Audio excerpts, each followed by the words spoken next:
Hello, my name is Tectonic Leader, and this will be a short how-to video for the installation of SKSE or Skyrim Special Edition or Skyrim SE. So to do this, you'll need the 7-zip extractor and knowledge of where your Skyrim is installed. Of course, I'll show you where to get these and how to install them. Of course, to figure out where your Skyrim is installed, you can just go into Steam, click on this, Properties, right-click of course, go to Local Files, and just click Browse Local Files, and it'll pull up the folder for you. Now, most mods will be installed into the data folder. That is, of course, not where SKSE goes. If you install it there, it will not work, so we'll put that down for now. Close out of this. Now you can find SKSE just by Googling it, or in my case I'm using Bing because I opened Edge. It's the first one that you'll typically find, skse.silverlock.org. For Skyrim Special Edition, you'll need to grab this archive here, current build SE 2.0.19. Of course, later builds will most likely be released eventually, but we'll see what happens. For the archive, Silverlock is kind enough to link us to the website that has it, so go ahead and take us there.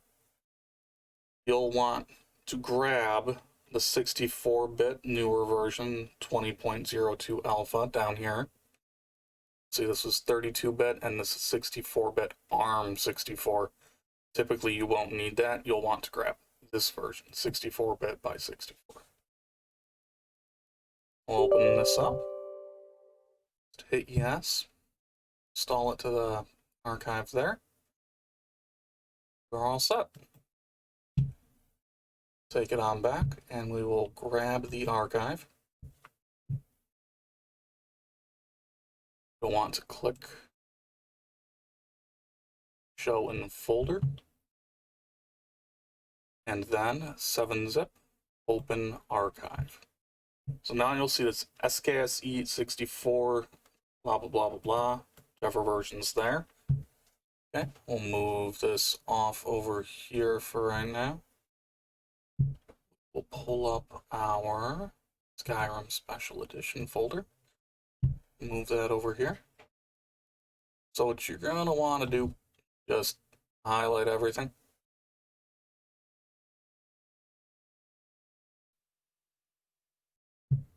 Highlight everything over here. Click, drag, drop. And congratulations, you have now successfully installed SKSE on your game. Just to prove that it does work, let's launch it. There you go. Now there are a couple things you can do as well, and I'll get into that here. Personally, I like to have a shortcut on my desktop, so I'll make that here. Get back to the desktop real quick. Okay. So just take your shortcut, drag it over here, and now you have a shortcut for launching the game. Of course, you'll always want to launch Skyrim through SKSE from now on, otherwise your SKSE dependent mods will not work.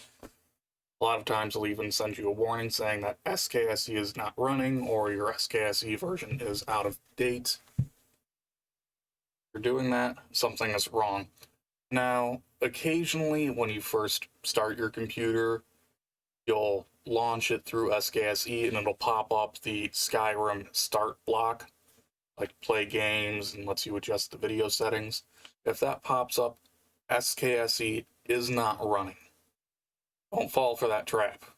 Just exit out of the block, make the changes if you need to, and then relaunch SKSE. It'll always work the second time. Another thing I recommend doing is to save the archive for SKSE, move it into its own special folder that you know where it's at, because occasionally you'll download the new version of of SKSE, and it will not work for you. So you'll want to roll back to a previous version. And if you have it, you're good to go. Alright, if you have any questions, feel free to leave them in the comments. I'll try to respond to as many of them as possible. Another way to reach out to me would be through my Discord. Of course, I'll be linking to the Silverlock website in the video description if you cannot find it on your own. Have a nice day.